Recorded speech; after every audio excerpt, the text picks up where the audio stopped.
नमस्कार. गेली 4 दिवसापासून पिंपरी चिंचवड शहर अक्षरशः पूर्णपणे पाण्याखाली गेल्याचं आपण सर्वांनीच पाहिलं असेल. ह्याच कॉलनीमध्ये, ह्या पूर्ण चाळीमध्ये, पूर्ण रूममध्ये देखील मोठ्या प्रमाणात पाणी गेलं होतं. तसंच त्यांच्या घरामधल्या अनेक साहित्याचं व धान्यांचं नुकसान झाल्याचं देखील आपल्याला पाहायला दिसून येतं. आज देखील तुम्ही बघू शकता या ठिकाणी मोठ्या प्रमाणात पाणी साचलेले. या ठिकाणचे रहिवासी आपल्यासोबत. काकू काय वाटतं तुम्हाला, किती दिवसापासून तुम्ही ह्या समस्याला समोर जात आहेत आणि काल जेव्हा पाऊस झाला तर पाणी कुठपर्यंत आलेलं होतं? हे समस्याचं जे आहे ते 18 वर्ष झाली हे समस्या आहे. पण गेले 4-5 वर्ष झाले आम्हाला थोडंसं ह्याच्यातून रिलॅक्समेंट मिळाली होती जेव्हा स्टॉर्म लाईन टाकून दिली होती. पण ती फक्त 3 ते 4 वर्ष बहुतेक ती आम्हाला एक हे झाली. पण काही नाही, हे बघताय आज आमचं धान्य भिजलेलं आहे, आमचे घरातले सगळे उपकरणं आहेत ती सगळी पाण्यात आहेत. आमचं म्हणजे अक्षरशः घरातलं सगळंच अस्तव्यस्त झालेलं आहे. आणि अचानक पाणी शिरल्यामुळे आम्हाला कुणाला काहीच हालचाल करता आलेली नाही. नेमकं हे पावसाचंच पाणी आहे का, कुठून पाणी आलेलं आहे? MECBच्या भिंतीच्या पलीकडून आम्हाला पाणी येत आहे. आणि हे फक्त MECBच्या इथून नाही, ती खूप लॉंग डिस्टन्समधलं सगळं पाणी येऊन इथे साठतं आहे. तुम्ही जाऊन बघू शकता, तिथे ही भिंत अर्धी भिजलेली आहे, चक्क अर्धी भिजली म्हटल्यावर तिथे हाईट बघा त्या भिंतीची, ते पाणी पाजरून सगळं आमच्या इथून खालून येत आहे. आज गेले 5-6 वर्षापूर्वी मी रिनोव्हेशन केलं घर. आज मला 4 लाख रुपये लागले, पण त्याचा उपयोग काय झाला? पुन्हा घरात माझ्या आहे ते आहेच पाणी आहे. मग ह्या परिस्थितीमध्ये तुम्ही स्थानिक नगरसेवक असेल किंवा कार्यकर्ते असेल, त्यांना कोणाला मदतीसाठी बोलवलं नाही किंवा पालिकेचे काही अधिकारी कर्मचारी या ठिकाणी तुमच्या मदतीला आलेले नाही का?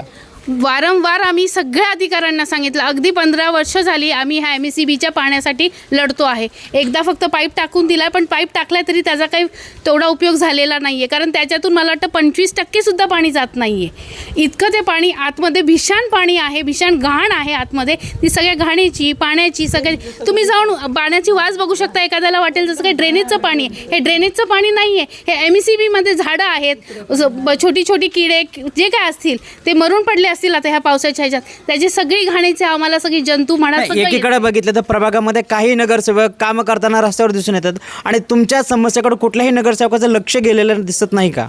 आम्हाला तरी असं वाटतं नाही. कारण आमच्या ह्या 2 ज्या कॉलनी आहेत हे बेवारशी आहेत असं आम्हाला आता आढळलं आहे.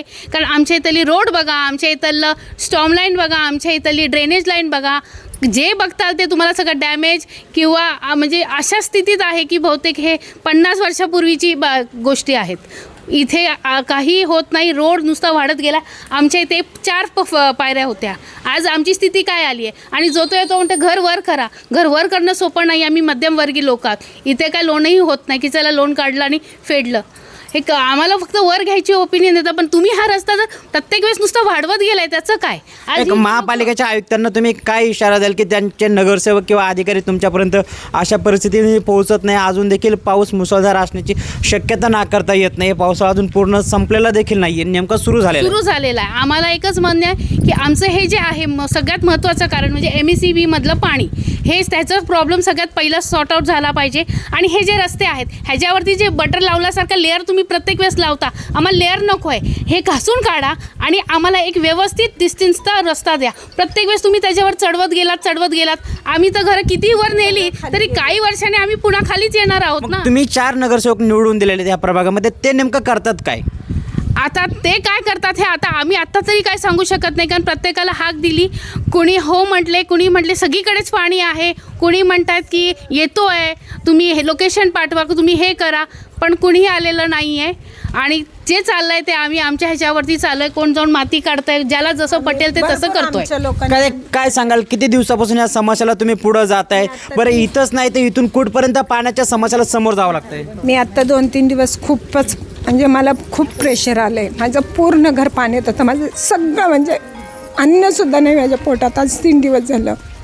मला खूप प्रॉब्लेम झाला आहे पाण्यापासून. म्हणजे पावसाळ्यापूर्वी या प्रभागामध्ये तुमच्या इकडं नाल्याची ड्रेनेज सफाई किंवा चॉकअप हे काढण्याचे काही कामच झालेत का? नाही, आम्ही बोलवलं आहे, भरपूर वेळा लोकांना बोलवलेलं आहे. तेव्हा येऊन गेलेत, फक्त येऊन गेलेले आहेत. काम तर काढी इतकं केलेलं नाही आहे. हा ड्रेनेजचा प्रॉब्लेम हा मला आत्ता नाही आहे. मी 3 वर्ष झालं माझ्या घरात पाणी येतं आहे. मी 3 वर्ष हेच करते आहे. आमची फक्त पॉलिसी करतात, समजूत काढतात, केलं काम निघून जातात. हे आम्ही आत्ता मी नवीन, मी इथं 26 वर्ष झाले राहते. पण हा प्रॉब्लेम कधी सॉल्व करणार हे मला माहीत नाही. पण मी आत्ता खूप घाण परिस्थितीमध्ये आत्ता, म्हणजे पूर्ण रूम पाण्यात खाली गेले. मी 2 मोटारी लावून पाणी काढलेले आत्ता हे. काकू काय सांगाल, या ठिकाणी रोडचं देखील काम सुरू आहे, अजून ते काम पूर्ण झालेलं नाही आहे.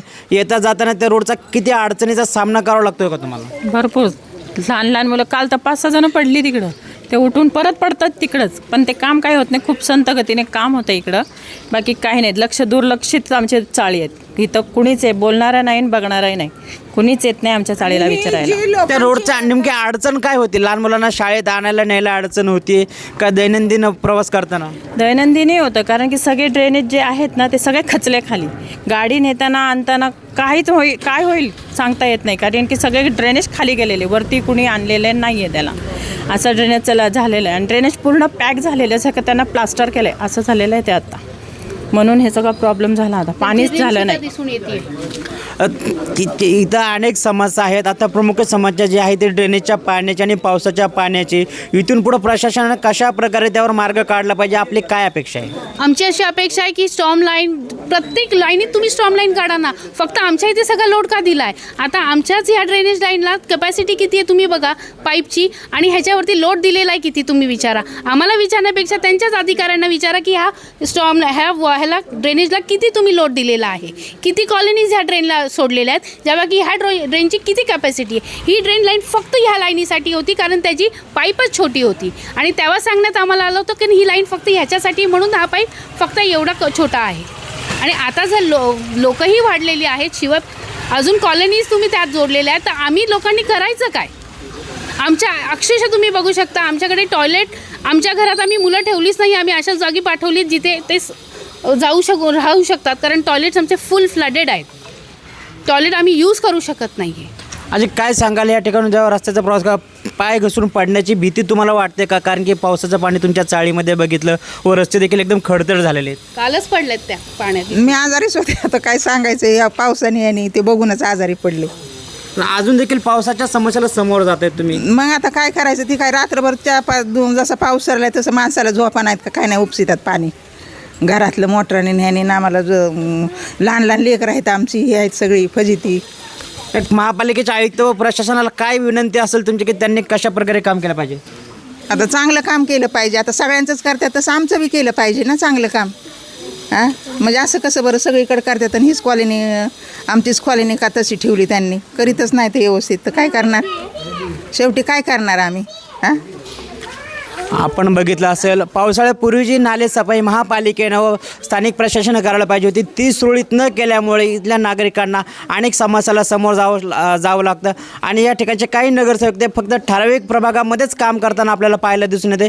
मात्र सामान्य नागरिकांकडे नगरसेवकाचं पूर्णपणे दुर्लक्ष आहे. नगरसेवक हे फक्त त्यांच्या प्रभागापुरतेच मर्यादित, त्यांच्या घरापुरतेच मर्यादित आहेत का, आणि काही स्थानिक पैशावाल्याच्या पुरतंच काम करतात का, हा प्रश्न देखील मोठ्या प्रमाणात उपस्थित झाला आहे. महानगरपालिका आयुक्त यांनी तात्काळ या ठिकाणावर काहीतरी मार्ग काढावा आणि त्यांचा कायमस्वरूपीचा हा प्रलंबित पडलेला प्रश्न मार्ग काढण्यात यावा, अशी स्थानिकांची या ठिकाणी मागणी देखील आपल्याला ऐकायला मिळून आलेली आहे.